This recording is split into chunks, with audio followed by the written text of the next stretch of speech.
चलिए let's start a new series. आज से हम लोग इंपॉर्टेंट क्वेश्चंस करेंगे चैप्टर वाइज।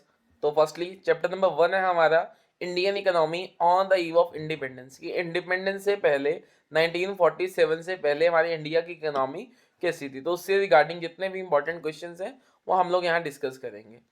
इन क्वेश्चंस को डिस्कस करने के बाद कोई ऐसा टॉपिक नहीं रह जाएगा चैप्टर का कि इससे बाहर कुछ क्वेश्चंस आएंगे। All the questions in the CBSE boards are from this video only. Let's start. Question number 1. Name the French traveler who visited India during 17th century. How did he describe India? कि कौन सा ऐसा French traveller था जो 17th century में India में आया। तो बर्नियर जो के है फर्स्ट फ्रेंच ट्रैवलर था who visited India during 17th century. He described India as a richer than Egypt, की जो इंडिया है वो रिचर है। Question number 2. Name the cotton textile which had its origin in Bengal, by which other name it is known. ऐसी कौन सी cotton textile है जिसका origin Bengal से है?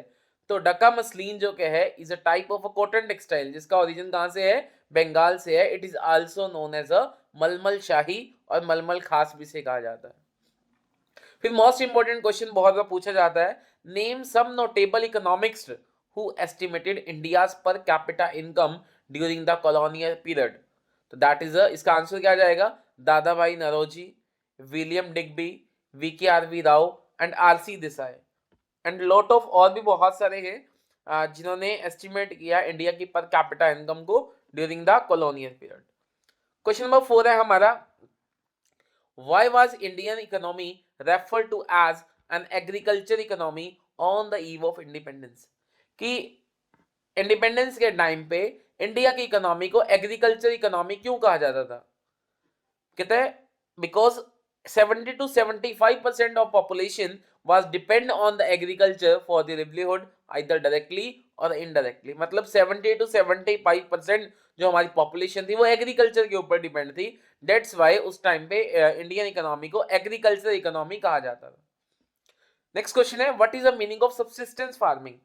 सब्सिस्टेंस फार्मिंग बेसिकली क्या फार्मिंग थी? वो फार्मिंग कहते हैं जहां पे हम लोग एग्रीकल्चर प्रोड्यूस जो है सोल्ड नहीं करते थे, हम लोग उसे कंजम्पशन के लिए अपने पास रखते थे एंड नेक्स्ट जो एग्रीकल्चर के लिए उसको बीज के रूप में हम लोग अपने पास सेव कर रखते थे, हम लोग उसको सेल नहीं करते थे। ऐसे को हम लोग क्या कहते थे? सब्सिस्टेंस फार्मिंग कहते थे। नेक्स्ट क्वेश्चन हमारा आता है, explain the meaning of a commercialisation of agriculture. Commercialisation of agriculture basically क्या है? It refers to a shift from cultivation for the self consumption to the cultivation for sale in the market. की subsistence farming के साथ साथ हम लोग जो extra produce था हम लोग उसको मार्केट के अंदर क्या कर रहे हैं? सेल भी कर रहे हैं। नेक्स्ट क्वेश्चन है, name some modern industries which were in operation in our country at the time of independence. कि इंडिपेंडेंस के टाइम पे कौन सी मॉडर्न इंडस्ट्रीज ऑपरेशंस के अंदर थी? तो first one that is cotton textile, jute textile, sugar industry, cement industry and paper industry. Next question आता है, when was India first official census operation undertaken? कि जो फर्स्ट सेंसस जो ऑफिशियल है वो कब किया गया? दैट इज कहते हैं इन 1881 के अंदर जो है फर्स्ट हमारा official census operation was undertaken. Next question आता है, what does occupational structure show? कि जो ऑक्यूपेशनल स्ट्रक्चर है वो क्या शो करता है? दैट मींस कहता है ऑक्यूपेशनल स्ट्रक्चर शो करता है कि डिस्ट्रीब्यूशन ऑफ पॉपुलेशन, कि कैसे हमारी पॉपुलेशन डिस्ट्रीब्यूटेड है across the different sector. Primary sector के अंदर कितने पॉपुलेशन इन्वॉल्व है, सेकेंडरी सेक्टर के अंदर कितनी इन्वॉल्व है एंड सर्विस सेक्टर के अंदर हमारी कितनी पॉपुलेशन इन्वॉल्व है, उसी के डिस्ट्रीब्यूशन को हम लोग क्या कहते हैं? ऑक्यूपेशनल स्ट्रक्चर कहते हैं। क्वेश्चन नंबर 10 है आप लोगों का, what does demographic condition refers to? Demographic condition basically क्या कहता है? It refers to various indicators related to the population of the country such as life expectancy कितनी है, लिटरेसी रेट कितना है, बर्थ रेट कितना है, डेथ रेट कितना है। These are the demographic conditions. Next question हमारा आता है, the zamindari system of land settlement was responsible for the stagnation of the Indian agriculture. Explain. कि at the time of independence कि जो हमारा एग्रीकल्चर था वो स्टेगनेंट था, दैट मींस उसमें बहुत ज्यादा ग्रोथ नहीं थी एंड कहता है उसका एक रीजन था जो जमींदारी सिस्टम था लैंड सेटलमेंट का। कहता है एक्सप्लेन करिए इसको। कहता है जो जमींदार थे were recognized as a permanent owner of a land, वो परमानेंट ओनर थे लैंड के और उनको एक फिक्स अमाउंट ऑफ मनी जो क्या है वो गवर्नमेंट को जो क्या है देनी पड़ती थी। अगर वो ऐसा पेमेंट नहीं करते थे उनसे वही राइट जाता था। तो इस वजह से जो जमींदार थे वो क्या करते थे, बहुत ज्यादा रेंट जो क्या है टीलर से जो क्या है चार्ज करते थे, और उन्होंने फोर्स करते थे उन्हें पे करने के लिए, चाहे क्रॉप फेलियर भी हो, चाहे फसल ना भी हो। तो कहते हैं in spite of charging a huge rent, इतना ज्यादा चार्ज करने के बाद भी वे they did nothing to improve the condition of agriculture, और एग्रीकल्चर को इंप्रूव करने के लिए कुछ नहीं कर रहे थे। और कहते हैं also after paying a huge amount of produce as a rent, the farmers इस पोजीशन में नहीं थे कि वो फर्टिलाइजर्स को परचेज कर पाए, पेस्टिसाइड्स को परचेज कर पाए to increase the productivity of land.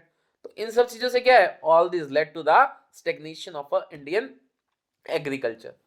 Next question आता है हमारे पास, question number 12, explain the various system of collecting the land revenue prevalent under the British rule.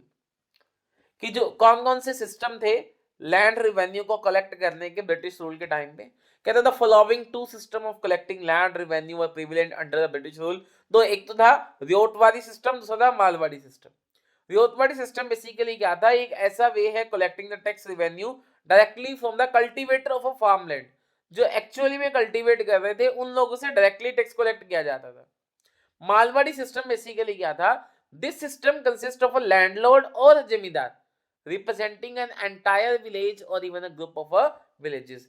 कहता है along with the tiller they were jointly as well as individually responsible for the payment of a revenue. जो land under this system included the land of villages as well as adjoining forest land and pastures उसके अंदर जो क्या है involve होते थे। तो ये बेसिकली क्वेश्चन था। नेक्स्ट क्वेश्चन हमारा बनता है, इंपॉर्टेंट है, कई बार यहां से केस बेस्ड क्वेश्चन भी उठता है। When was Suez canal open, state its effect on the Indian economy. कि सुएज कैनल कब ओपन की गई, तो इंपॉर्टेंट क्वेश्चन है, एमसीक्यूज में भी आता है। तो Suez canal was open in 1869 के अंदर। सुएज कैनल क्या है, एक आर्टिफिशियल वाटरवे बनाया गया था running from now north to south across the isthmus of Suez in the north eastern Egypt. कहता है one of the most important waterway था इन द वर्ल्ड। कहता है its opening reduce the cost of transportation, इसकी opening से जो cost of transportation है वो बहुत रिड्यूस हो गई, and made access to the Indian market easier, और इंडियन मार्केट को एक्सेस जो क्या हो गया वो इजी हो गया एंड इकोनॉमिकल हो गया। A significant reduction in the transport cost prompted monopoly control of India's foreign trade by the British government का वहां पे monopoly control हो गया। तो नेक्स्ट क्वेश्चन आता है, इंपॉर्टेंट है, explain how the construction of railway affected the structure of an Indian economy. कि कैसे जो क्या है रेलवे की कंस्ट्रक्शन ने हमारे इंडिया के इकोनॉमी के स्ट्रक्चर को अफेक्ट किया है। तो कहता है railway affected the structure of an Indian economy in the many ways. कहता है इसने क्या एनेबल किया पीपल को to undertake the long distance travel and thereby break geographical and cultural barriers break हुए हैं। It fostered commercialisation of Indian agriculture which adversely affect the self-sufficiency of a village economy in the India. It helped to transport the food supplies to famine affected areas quickly. कि जहां पर basically food supply नहीं हो पा रहा था वहां पर फूड सप्लाई क्विकली हो रहा था, जो लॉन्ग डिस्टेंस था इसलिए हम लोग ट्रैवल कर पा रहे थे, जितने भी जियोग्राफिकल एंड कल्चरल बैरियर्स थे वो सारे ब्रेक हो गए, एंड इंडियन एग्रीकल्चर का भी कमर्शियलाइजेशन हुआ। तो रेलवेज ने जो हमारी इंडियन इकोनॉमी को बहुत अच्छा इफेक्ट किया, एज वेल एज कुछ नेगेटिव इफेक्ट्स भी उसके रहे हैं, वो हम लोग आगे क्वेश्चन में डाला हुआ है उसमें हम लोग करेंगे। नेक्स्ट क्वेश्चन आप लोगों का आता है, enumerate the main reasons for slow growth of population during the British rule। कि क्या रीजन था कि जो स्लो ग्रोथ ऑफ पॉपुलेशन थी ड्यूरिंग द ब्रिटिश रूल। कहता है द मेन रीजंस क्या थे, the death rate was quite high, कि डेथ रेट बहुत ज्यादा थी, infant mortality rate was also high, spread of epidemics and families were quite frequent थे। That's the main reason for so slow growth of population during the British rule. Next question है आप लोगों का, the downfall of a king of India lead to downfall of handicraft industry, do you agree. कि जैसे ही Kings का जो क्या है डाउनफॉल हुआ, एज इट इज कहता है जो हैंडीक्राफ्ट इंडस्ट्री है उनका भी डाउनफॉल होना स्टार्ट हो गया। कहता है यस आई एग्री, क्योंकि जो इंडिया के किंग्स थे बेसिकली वो हैंडीक्राफ्ट इंडस्ट्री को बहुत ज्यादा प्रमोट करते थे, और वो विलिंग थे बहुत ज्यादा अमाउंट जो क्या स्पेंड करने पे, बहुत अच्छे अच्छे जो क्या एंटीक पीसेस होते थे उनको खरीदने में। और उनका downfall rob the handicraft industry of their great supporter and led to its downfall हो गया उसका। नेक्स्ट क्वेश्चन बनता है, what do you understand by drain of Indian wealth during the colonial period. कहता है the Britisher exploited India in every possible way, कि जो Britishers ने उसका इंडिया का क्या किया है, एवरी पॉसिबल, वो जहां एक्सप्लॉइट कर सकते थे उन्होंने एक्सप्लॉइट किया। रॉ मटेरियल जो इंडिया से था उसको एक्सपोर्ट किया, और जो एक्सपेंसिव फिनिश गुड्स थी वो उन्होंने इंपोर्ट की इंडिया के अंदर। एडमिनिस्ट्रेटिव कॉस्ट जो क्या है वो बहुत हाई थी in form of wages and salaries of administrative staff and the expenses borne by the British in the fighting wars were borne by the revenue generated in India. All this led to drain of Indians की जो wealth है वो नीचे जाती रही। Question number 18 आप लोगों का है, which year is regarded as a defining year to mark the demographic transition from its first to the second decisive stage? तो कहते हैं द ईयर 1921, जो 1921 ईयर है, is regarded as the defining year और the year of great divide, because prior to 1991 जो population growth थी India के अंदर वो स्टेगनेंट थी। India was in the first phase of demographic transition till 1921, thus was characterized by high birth rate and high death rate. After 1921, India's population growth never declined and showed a consistent upward trend, जो कह रहा है growth, population की growth हमारी बढ़ती जा रही है। क्वेश्चन नंबर 19 कहते हैं indicate the volume and direction of trade at the time of independence, कितना वॉल्यूम था और डायरेक्शंस क्या थी ट्रेड की। कहता है at the time of independence, independence के टाइम पे India was a major exporter of raw material. India क्या था, मेजर एक्सपोर्टर था किसका, रॉ मटेरियल का, such as raw silk, cotton, wool, sugar, indigo मतलब नील, jute etcetera. At that time, India used to import finished consumer goods such as cotton, silk, and light machinery from factories of Britain. More than half of India's foreign trade was restricted to Britain, while the rest of targeted to countries like China, Sri Lanka, and Persia. Next question है आप लोगों को question number 20, कहते हैं briefly discuss the pattern of industrial development on the eve of independence, कि independence के time पे industrial development का क्या पैटर्न रहा। कहते हैं industrial development pattern on the eve of independence was characterised by the following elements. कहते हैं जो पब्लिक सेक्टर एंटरप्राइज थी, such as railway, power, post and telegraph, were confined to areas which would enlarge the size of market for British product in India, उसको enhance किया गया। Industrial growth was lopsided in the sense that consumer goods industry were not adequately supported by the capital goods industry, उनको support नहीं था। No priority was given for the development of basic and heavy industries, को कोई priority नहीं दे रही थी। Tata Iron and Steel Corporation established in 1907 was only the basic industry in India. Tata Iron जो 1907 में जो established की वो basic industry थी only. The pattern of development in the industrial sector was lopsided and was dominated by the presence of small industries, that is 31%, and large industries 43%, but very few medium industries. Question number 21. Question number 21 की बात करें, explain the composition of foreign trade at the time of independence, कि independence के time पे foreign trade का composition की बात करें तो कहता है India's foreign trade under the British rule is described as below, कि जो ब्रिटिश ने फॉलो किया typical colonial pattern of trade in India where it was made to serve their interest. India exported raw material to the home country of British for their expanding industries. India was also developed as a market for the finished goods of British industries. Thus, India was reduced to being a source of food for the British, a supplier of raw material for British industries, and a market for their finished products. मतलब बहुत ज्यादा हम लोगों को देखो क्या किया गया, हमसे ही सामान लेके बना के और वही सामान हमें ही सेल किया जा रहा है। नेक्स्ट क्वेश्चन है question number 22, what was the focus of the economic policies pursued by the colonial government in India? What were the impact of these policies? कहते हैं जो फोकस था इकोनॉमिक पॉलिसीज का जो परस्यूड की गई colonial government in India was to make India an exporter of raw material for feeding the rapidly expanding modern industrial base and to target India as a market for its finished goods, की यहाँ से ज्यादा export किया जाए raw material and India उनके लिए जो क्या है एक मार्केट बन गया था, टारगेट मार्केट बन गया था फिनिश्ड गुड्स के लिए। The British policies had following impact on India. कहता है जो agriculture sector had lot of surplus labour and had extremely low productivity.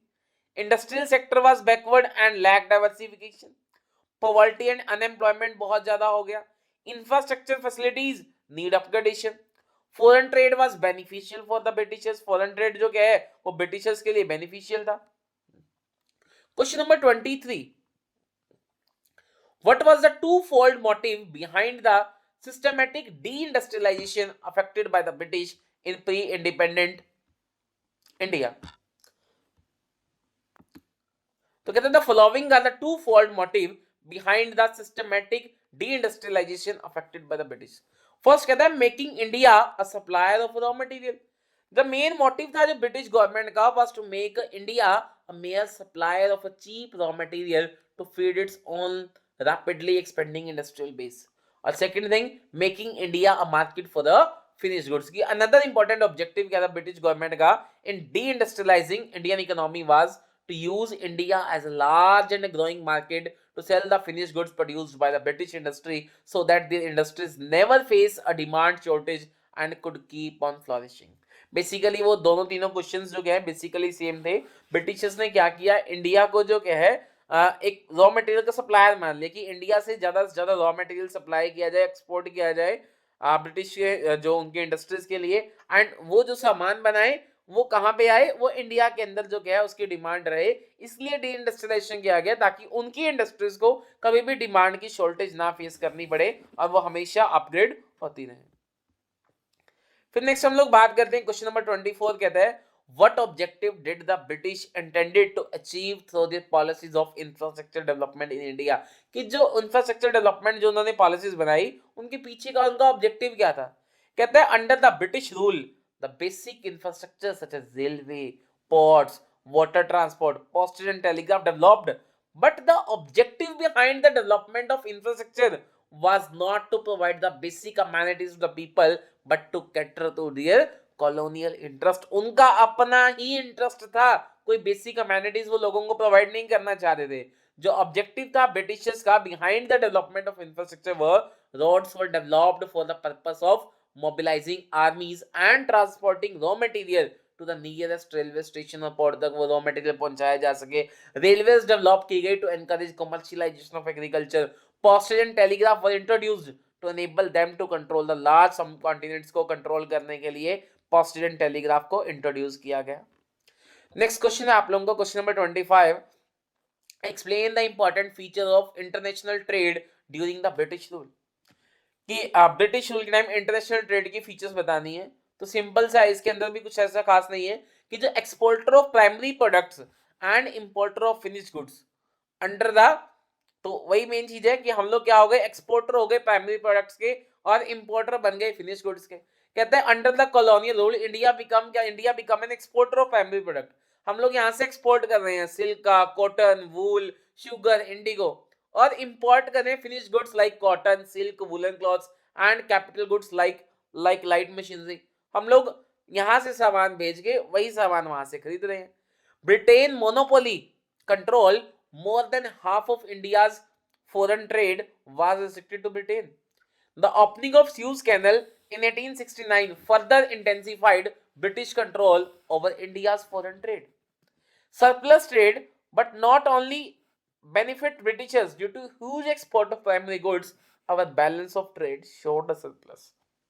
हमारा बैलेंस ऑफ ट्रेड सरप्लस में आ गया क्योंकि ज्यादा एक्सपोर्ट कर रहे हैं. But the surplus was generated was not used as an investment for the future growth. Future की ग्रोथ के लिए उसको इन्वेस्ट नहीं किया गया but was spend by Britishers to fight wars. Britishers ने उसको यूज किया लड़ाइयां लड़ने के लिए ताकि वो अपनी टेरिटरी को और ज्यादा बढ़ा पाए अपने साम्राज्य को बढ़ा पाए. Accordingly there was a huge drain of Indian wealth जो क्या है वो नीचे जाती चली गई. क्वेश्चन नंबर 26 की बात करें कहते हैं briefly discuss the condition of agriculture sector eight the time of independence. के टाइम पे एग्रीकल्चर सेक्टर की क्या कंडीशंस थी बेसिकली तो कहता है लो लेवल ऑफ प्रोडक्टिविटी. कहता है जो प्रोडक्टिविटी लेवल था वो बहुत लो था एट अबाउट कहता है 660 kilogram per hectare for wheat and 665 kilogram per hectare for rice. की बात करें सिर्फ 655 किलो पर हेक्टेयर था और व्हीट की बात करें तो 660 किलो पर हेक्टेयर ही हो पाता था. High degree of vulnerability. Agriculture was greatly affected by a erratic rainfall. फिर कहता है rift and turmoil between owner and tiller, कि जो ओनर थे वो चार्ज करते थे high rent from the tiller and demanded rent even when the crops failed. This demotivate the tiller and agriculture productivity, जिससे नेगेटिवली अफेक्ट हो रही थी। फिर कहता है uneconomic and fragmented land holding, कि जो साइज था लैंड होल्डिंग्स का was uneconomic and also the land holdings were scattered, this further affected the productivity of land adversely. फिर कहता है problem of unemployment and under, कि जो एग्रीकल्चर सेक्टर है was plagued with the problem of unemployment and under था। फिर use of primitive technique of production, जो farmer use as old primitive technique of production which cause low productivity, पुरानी techniques का use कर रहे थे तो उस वजह से प्रोडक्टिविटी लो थी। नेक्स्ट क्वेश्चन बनता है हमारा, what was the state of infrastructure eight the time of independence, independence के टाइम पे इंफ्रास्ट्रक्चर कैसा था। वही सेम सेम क्वेश्चंस बार बार रिपीट हो रहे हैं, जिस फॉर्मेट चेंज है, पहले हम लोगों ने इसको 2 मार्क्स के अकॉर्डिंग किया, हम लोग इसको 4 मार्क्स के अकॉर्डिंग पढ़ रहे हैं। तो कहता है जो रोड्स की बात करें, कहता है the roads constructed before independence were not fit for the modern transport की बात करें, it was very difficult to reach rural area during the rainy seasons. Railway की बात करें तो ब्रिटिश रूलर ने इंट्रोड्यूस किया railway in India 1850 and its began its operation in 1853 between Mumbai and Thane. It is considered as a one of the important contribution of Britishers की बात करें, या हमारे जो रेलवे है वो ब्रिटिशर्स ने स्टार्ट की। वाटर एंड एयर ट्रांसपोर्ट की बात करें, जो कॉलोनियल रूलर्स थे took measures for the development of water transport. However, the inland waterways proved uneconomical as in case of a coast canal on the Odisha coast. The colonial government also showed a way to the air transport in the 1932 by establishing Tata Airlines. Communication की बात करें तो जो modern postal system was initiated in 1837, the first telegraphy line was opened in 1857 के अंदर, जो क्या है बेसिकली इन चीजों को हम लोगों ने जो क्या है चीजों को इन्वॉल्व किया। तो हम लोगों ने बात करें स्टेट ऑफ इंफ्रास्ट्रक्चर की, तो हम लोगों ने इसमें रोड्स के बारे में देखो डिस्कस किया, हम लोगों ने इसमें वाटर एंड एयर ट्रांसपोर्ट का बात की कि उस टाइम पे कैसा था, एंड फिर हम लोगों ने कम्युनिकेशन की बात की, पोस्ट एंड टेलीग्राफ डिपार्टमेंट की हम लोगों ने यहाँ पे डिस्कशन किया। तो क्वेश्चन नंबर 27 हो गया। नेक्स्ट क्वेश्चन नंबर 28 की बात करें, what were the negatively effect of a British rule in India, क्या नेगेटिव इफेक्ट रहा ब्रिटिश रूल का इंडिया के अंदर। तो कहता है जो negative effect of British rule in India as follows. First कहता है जो colonial exploitation through trade malpractices जो उन्होंने की, the Britisher exploited India by the following given trade practices. They collect raw material for the British industry from India, they sold finished goods of British industries in India. To encourage the above trade, no duty was charged on import from Britain and subsidies were given for exporting raw material to Britain. तो ये सबसे बड़ा जो क्या है negative effect रहा। फिर कहता है use of British capital to exploit country resources, the Britisher used their capital and entrepreneur skills to exploit India natural resources को उन्होंने एक्सप्लॉयट किया and cheap labour sources. The Britisher invested in mining and plantation industry and paid very low wages to the worker in spite of unsafe working conditions mining and plantations के लिए। development of industries which complemented the British industries, the Britishers invested only in those industries which was complemented the growth of the industries back home. So they invested in developing railways, post and telegraph, rubber, tea and coffee plantation. They totally neglected the development of key and basic industries like iron and steel, machine making industry, jute and cotton and textile industry, but also discouraged as they could have been a threat for the textile industries of Britain. उन्होंने ऐसी industries को promote नहीं किया क्योंकि इससे उनकी खुद की फैक्ट्रीज को जो क्या थे वो थ्रेट था, उनके लिए चुनौती थी। फिर कहता है इकोनॉमिक ड्रेन की हम लोग बात करें, the Britishers drained the country economically, they took away various wealthy possessions that India possessed, that is the famous Kohinoor का diamond था वो ले गए। According to an estimate, approximately $1 trillion was looted by the Britishers in addition to the gems and jewels की बात करें उसके बाद भी। Partition of country, this was the most disastrous consequence of a British rule in India, the effect of which we still face in the form of a cross-border terrorism. The Britishers fueled the Hindu-Muslim dispute for their own benefit, which led to the partition of a country. British नहीं हिंदू मुस्लिम जो क्या है dispute जो क्या है अपने benefit के लिए चलाया और जिससे हमारी कंट्री का जो क्या हुआ पार्टीशन हुआ। नेक्स्ट क्वेश्चन है इंपॉर्टेंट है, पहले कर चुके हैं लेकिन दोबारा से डिस्कस करते हैं। कहता है the railway affected the structure of an Indian economy positively as well as negatively, do you agree. कहता है यस आई एग्री। पॉजिटिवली की बात करें, कहता है it enable people to undertake a long distance travel and thereby break the geographical and cultural communication. Indian agriculture को commercialisation किया गया। रेलवेज ने जो किया एनेबल किया गवर्नमेंट को to supply food grains fastly to the family affected areas. लेकिन negatively की बात करें, it enables the goods from British factory to be transported to various parts of country, thereby expanding their market. उनकी market expand हुई इससे, railways को develop करने से। इसने रेलवे से क्या हुआ, transport of raw material to the port city and ensured easily exportability. Export easy हो गया क्योंकि इजीली पोर्ट्स तक जो गए हैं रॉ मटेरियल जा पा रहा था। एग्रीकल्चर के कॉमर्शियलाइजेशन ने सेल्फ सफिशिएंसी और रूरल एरिया किया उसको अफेक्ट किया। तो रेलवेज ने पॉजिटिवली भी अफेक्ट किया और कुछ तरह से नेगेटिवली भी अफेक्ट किया। नेक्स्ट क्वेश्चन है हमारा, why did the britisher developed railways in India? कि जो ब्रिटिशर्स थे इन्होंने रेलवे को डेवलप ही क्यों किया?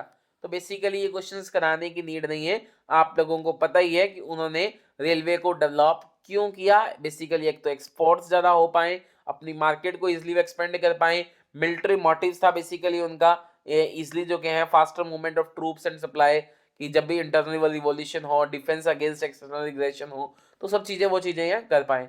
कैपिटल इन्वेस्टमेंट रेलवेज जो क्या है was quite successful in Britain, was earning a substantial profit. कहते हैं जो ब्रिटिश कैपिटलिस्ट थी wanted to establish a railway in India also, so that they would be able to earn a profit on their investment. तो political interest भी था उनका। ये जो ब्रिटिशर थे बिलीव करते थे कि introduction of railway in India would provide the political stability to the country, को इंडिया में लॉन्ग टाइम तक क्या कर पाएंगे, स्टेबल कर पाएंगे। फिर नेक्स्ट क्वेश्चन है हमारा, what were the main causes of Indian agriculture stagnation during the colonial period की बात करें, मेन कॉजेज क्या थे इंडिया का जो एग्रीकल्चर स्टैग्नेशन था, बार बार करवाने की नीड नहीं है। फर्स्ट कहते हैं एक तो लैंड रिवेन्यू सिस्टम, बेसिकली हम लोग बात करें तो जो लैंड रिवेन्यू सिस्टम है हम लोग पहले पढ़ चुके हैं क्या चीजें हैं। फिर हम लोगों ने पढ़ा लैकिंग ऑफ रिसोर्सेज, कि रिसोर्सेज जो क्या है वो बहुत कम थे। क्यों, जिमीदार जो क्या करते थे पहले से ही इतना ज्यादा रेंट वगैरह ले लेते थे, उनके पास इतना पैसा नहीं बचता था कि वो फर्टिलाइजर्स वगैरह जो है खरीद पाए। फिर जो कमर्शियलाइजेशन ऑफ एग्रीकल्चर की बात करें, ये भी जो क्या है सबसे बड़ा कॉज था कि हमारी जो एग्रीकल्चर था वो स्टेग्नेशन था। कहता है क्योंकि instead of producing food crops, farmers क्या करते थे, फार्मर, देखो यहाँ पे स्पेलिंग गलत हो गया, फार्मर्स, जो हमारे फार्मर्स थे यहाँ पे were producing cash crops which were ultimately used by the British industry. This further compounding the plight of tillers. While earlier they were growing crops to meet their family needs, now they need to purchase from the market. This led to increasing indebtedness and they were constantly borrowing from money lender and landlords at very high interest rate. Production of indigo is a good example of the same. कि लोगों ने नील की खेती शुरू करना कर दी क्योंकि वो फॉरेनर्स का ब्रिटिशर्स खरीद रहे थे, तो उनको फिर अपने फूड्स के लिए जो है दूसरों के ऊपर डिपेंड रहना पड़ा। नेक्स्ट क्वेश्चन है कि जो ट्रेडिशनल हैंडीक्राफ्ट इंडस्ट्री है वह ruined under the British rule. Do you agree with this view, give reason. कि जो हैंडीक्राफ्ट इंडस्ट्री है वो बहुत ज्यादा जो है डाउनफॉल में गया, उसके मेन रीजंस क्या थे? कहते हैं जो ट्रेडिशनल हैंडीक्राफ्ट इंडस्ट्री थी इंडिया के अंदर enjoyed world wide reputation, world wide reputation थी हमारी ट्रेडिशनल जो हैंडीक्राफ्ट इंडस्ट्रीज थी इंडिया के अंदर। बट ब्रिटिश ने misrule in India led to decline of handicraft industry. The British adopted the following policies to systematically destroy the handicraft industries को destroy करने के लिए उन्होंने क्या क्या चीजें की। तो बेसिकली हम लोग बात करें तो फर्स्ट कहता है discriminatory tariff policy of the state. तो ब्रिटिशर्स ने क्या किया, Britishers followed a discriminatory tariff policy bye allowing a tariff free export of raw material from India. कि टैरिफ फ्री आप लोग जो है रॉ मटेरियल का एक्सपोर्ट कर सकते हैं and tariff free import of a British industrial product, but place heavy duty on the export of a handicraft products. और जो हैंडीक्राफ्ट प्रोडक्ट थे उनके ऊपर बहुत ज्यादा एक्सपोर्ट ड्यूटी लगा दी। सो जो इंडियन हैंडीक्राफ्ट प्रोडक्ट्स थे started losing their foreign as well as a domestic market. तो सबसे बड़ी मेन प्रॉब्लम उनमें ऐसे रही। फिर कहता है competition with a machine made product, कि जो हैंडीक्राफ्ट इंडस्ट्रीज थी उनको मशीन मेड प्रोडक्ट्स जो क्या है कम्पीट करना पड़ा, क्योंकि जो मशीन मेड प्रोडक्ट्स थे ब्रिटेन से थे वो चीपर थे और बेटर क्वालिटी में थे हैंडीक्राफ्ट प्रोडक्ट्स थे। तो this competition forced many hand craftsman to shut down their business. फिर कहता है introduction to railway in India. India के अंदर जैसे ही रेलवे का इंट्रोडक्शन हुआ तो Britisher introduced railway in India to expand the market of its low price industrial product. Consequently, the demand for high-priced handicraft products started to fall, thus leading to downfall of a handicraft industries का क्या हो गया वहां पे downfall हो गया। फिर कहते हैं disappearance of a pencil cords prior to the British rule.